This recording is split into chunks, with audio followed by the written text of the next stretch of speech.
Your phone probably will not die from one big mistake, but from small habits you barely notice. You plug it in before bed, you drop it into your pocket, you leave it near a window, ignore the update notification, and keep using that cheap cable because it still charges. From the outside, nothing looks wrong. The screen lights up, the apps open, the battery still reaches 100%. But inside, tiny damage is collecting. Heat is stressing the battery. Dust is filling the charging port. A cable is scraping delicate contacts. Apps are eating memory. Moisture may be slipping through openings you rarely think about. And the first enemy is not the one most people think of. It is not scratches. It is heat. Let's get into it right here on Secrets of Simple Things.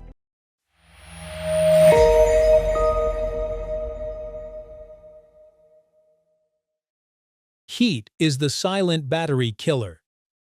A phone can survive a lot, but it does not like extremes. Most people know water is dangerous.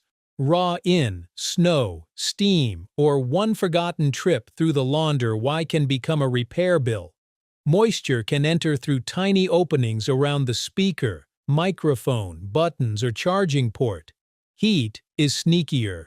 You may not think twice about leaving your phone under sunlight, inside a hot car, near a window, or pressed tightly in your pants pocket. But a battery is not just a container of electricity. It is a chemical system, and chemical systems do not age well when repeatedly pushed into heat. When temperature rises, the phone may drain faster or slow itself down to protect its components. Over time, the battery can hold less charge, not because one hot afternoon destroyed it, but because repeated heat exposure slowly changes what is happening inside. Cold can make a phone act strangely, but its effects are often temporary. Repeated heat is different. It can leave damage behind. So the phone in your pocket is not always resting. Trapped against a brick, it can get warmer than you expect. But heat is only one part of the story. Even if your phone never overheats, the battery is still a ging every time you charge it. Your battery has a memory, just not the kind you think. For years, many people treated phone batteries like they needed discipline. Use the phone until it dies. Charge it back to 100%. Repeat. That habit made sense for some older batteries where the battery could seem to remember how much capacity you used. But modern phones use lithium-ion batteries, and they do not need to be trained that way. Draining them to zero again and again can do the opposite. A phone battery has a limited number of charge cycles. A cycle does not only mean going from 100% to zero in one straight line. It roughly means using energy equal to a full battery, even across more than one day. Seeing 0% once or twice is not a disaster. The problem is repetition. Deep discharges put more stress on the battery than partial uses. If you keep pushing the battery from full to empty every day, it slowly loses its ability to hold energy. Some people describe this as only a few hundred full cycles, but that number is not universal. Heat, charging speed, software, battery quality, and daily habits all matter. Replacement matters too. A cheap, unknown battery may save money at first, but it can make the phone less reliable later. And if the battery is almost dead but you need the phone again soon, shutting it down is not always smarter. Restarting takes energy too. Airplane mode may be the better short break. Your battery does not die in one dramatic moment. It loses a tiny piece of itself every time it is pushed too hard. So the healthier habit is simple. Charge before the phone is completely dead. But even if you treat the battery well, electricity still has to enter through one of the most fragile parts of the phone. The charging port is smaller, dirtier, and more delicate than you think. Every night power enters your phone through a tiny doorway, the charging port. Because your phone spends so much time in pockets, bags, cars, beds, and hands, that port slowly collects dust, lint, and grime.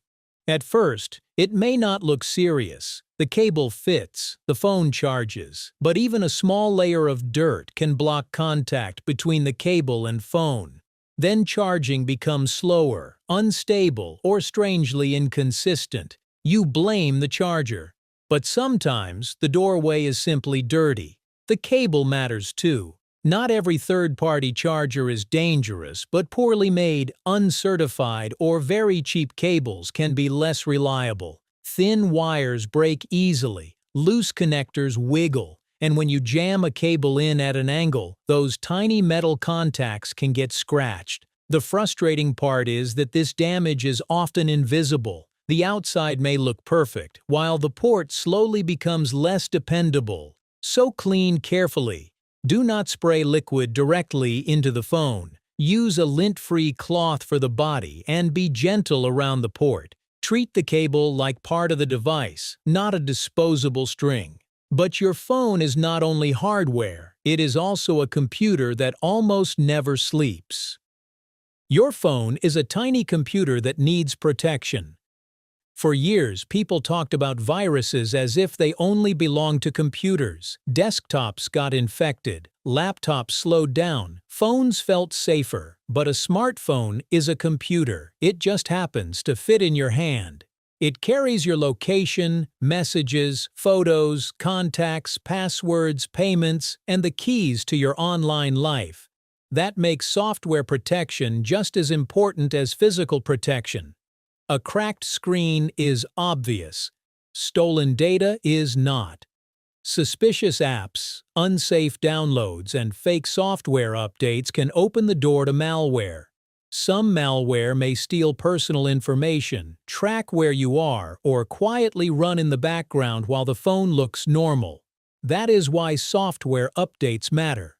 They are not only about new icons. Many fix bugs and close security weaknesses. But the source matters.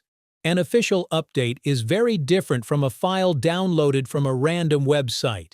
Encryption adds another layer. If your phone is lost, encrypted data is much harder for someone else to read. And Bluetooth, it is not automatically dangerous. But leaving unnecessary connections open, pairing carelessly, or using outdated software creates more exposure than you need. Protecting your phone is not just protecting a gadget, it is protecting a digital version of your life. And even when nothing dangerous is happening, your phone may still be struggling under the weight of its own clutter.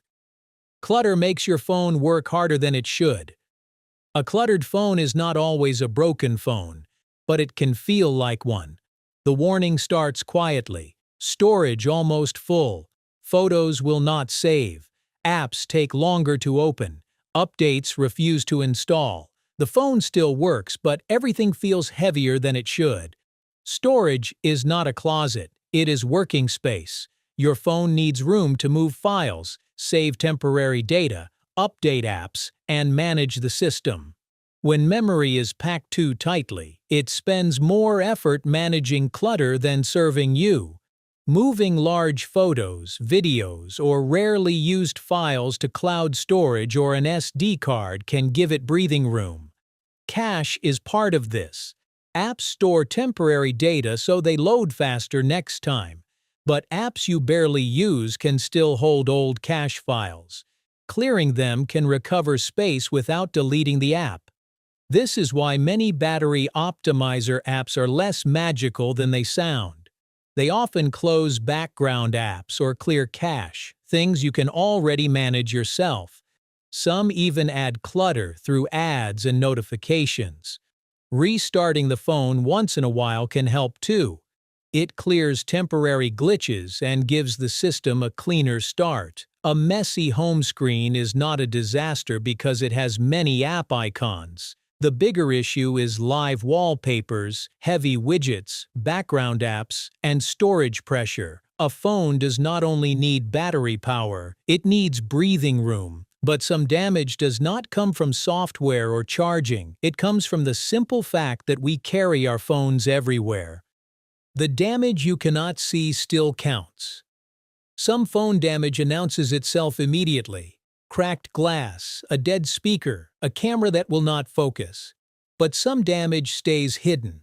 A phone looks solid, but inside it is a packed city of tiny parts: circuits, sensors, camera modules, microphones, speakers, battery layers, and connectors. When the phone falls, the screen protector may survive.